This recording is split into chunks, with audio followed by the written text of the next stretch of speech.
Je dois trop au beau sexe. Il me fait trop d'honneur de lire ses récits, si tant est qu'il les lise.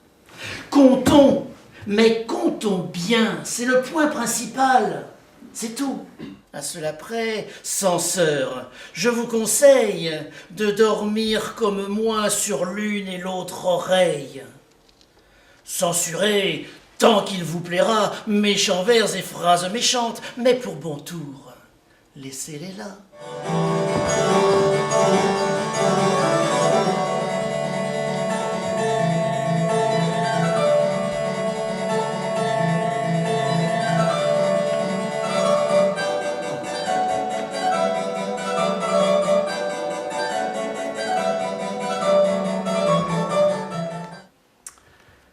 Avant que Lise allât en cette école, Lise n'était qu'un misérable oison. Coudre et filer, c'était son exercice. Non pas le sien, mais celui de ses doigts, car que l'esprit part à cet ouvrage ne le croyait. Et il n'était nul office où Lise pût avoir l'âme employée. Lise songeait autant que sa poupée. Elle faisait un bouquet pour madame. C'était sa fête.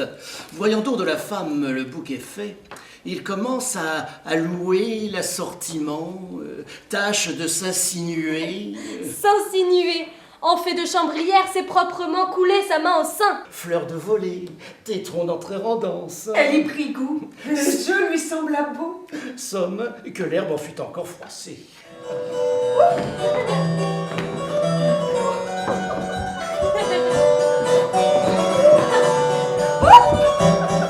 Si Dieu m'avait fait tant de grâce, que comme vous je disposasse de madame, je m'y tiendrais, et d'une reine ne voudrais.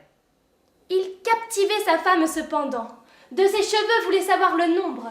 La faisait suivre, à toute heure, en tout lieu, par une vieille au corps tout rempli Dieu qui la quittait aussi peu que son ombre. Sire Guillaume, allant en marchandises, laissa sa femme, enceinte de 6 mois. Je m'ébahis comme au bout du royaume, s'en est allé le compère Guillaume, sans achever l'enfant que vous portez. Car je vois bien qu'il lui manque une oreille. Votre couleur me le démontre assez. Je n'ai qu'un mot. Faites demain en sorte qu'en ce logis j'attrape le galant. Ne parlez point de notre différend. Soyez secrète, ou bien vous êtes morte. Maître Corbeau sur un arbre perché tenait dans son bec un fromage. Un fromage. Maître Renard par l'odorat léger lui tâte à peu près ce langage. Ce langage. Certaine abbesse un certain mâle avait, pâle couleur, nommé parmi les filles mâle dangereux, et qui, des plus gentilles, détruit l'éclat, fait languir les attraits. Je ne voudrais que dans ce témoignage d'affection, pas une de ces uns me devançât. 1000 remerciements à sœur Agnès donnés par son abbesse.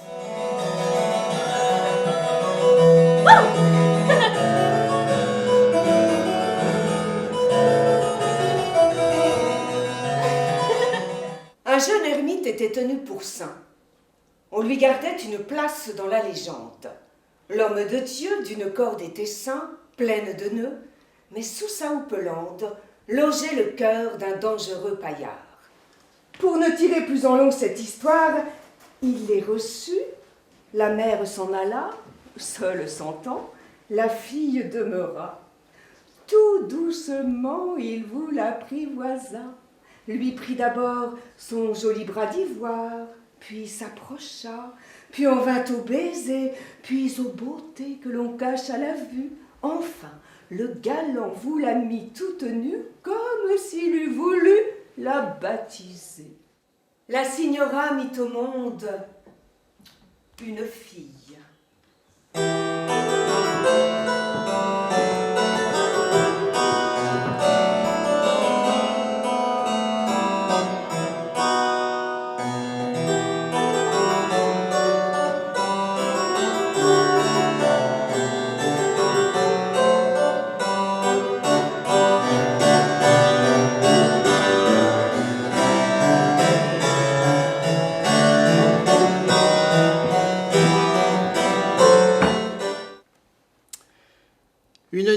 qu'ayant tenu table et bu force bon vin nouveau, Carvel ronflait près de Babot.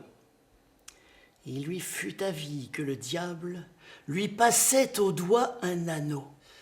Là-dessus, achevant son somme et les yeux encore aggravés, il se trouva que le bonhomme avait le doigt où vous savez. Sa femme vient à ses pieds se placer. Tous de l'abord sont par la bonne dame expédiés tous les péchés menus. Puis à leur tour, les gros étant venus, force lui fut qu'elle changeât de gamme. Père, dit-elle, en mon lit sont reçus un chevalier, un gentilhomme, un prêtre. Si le mari ne se fût fait connaître, elle en allait enfiler beaucoup plus. Courte n'était pour sûr la kyrielle. On lui sourit, on le pince parfois. Et notre galant, voyant l'heure venue, l'heure aux amants tant seulement connus, ne perd point de temps, Prend quelques menus droits, va plus avant, et si bien s'insinue, qu'il acquitta le premier de ses doigts, passe au second, au tiers, au quatrième, puis reprend haleine, puis fournit le cinquième. Le vieillard était fou de sa femme et fort peu la quittait, sinon les jours qu'il allait à la chasse. Son fauconnier, qui pour lors le suivait, eût demeuré volontiers en sa place. La jeune dame en était bien d'accord, il n'attendait que le temps de mieux faire. Amour, enfin, qui prit à cœur l'affaire, leur inspira la ruse que voici. Aussitôt, j'ai pensé faire une étrange bévue. Près de ces gens, je me suis, peu s'en faut, remise au lit, en chemise ainsi nue. C'était pour faire un bon charivari. on se leva. Ce ne fut pas sans rire, car chacun d'eux en avait ses raisons. Tout fut secret, et quiconque eut du bon, par devers soi le garda, sans rien dire.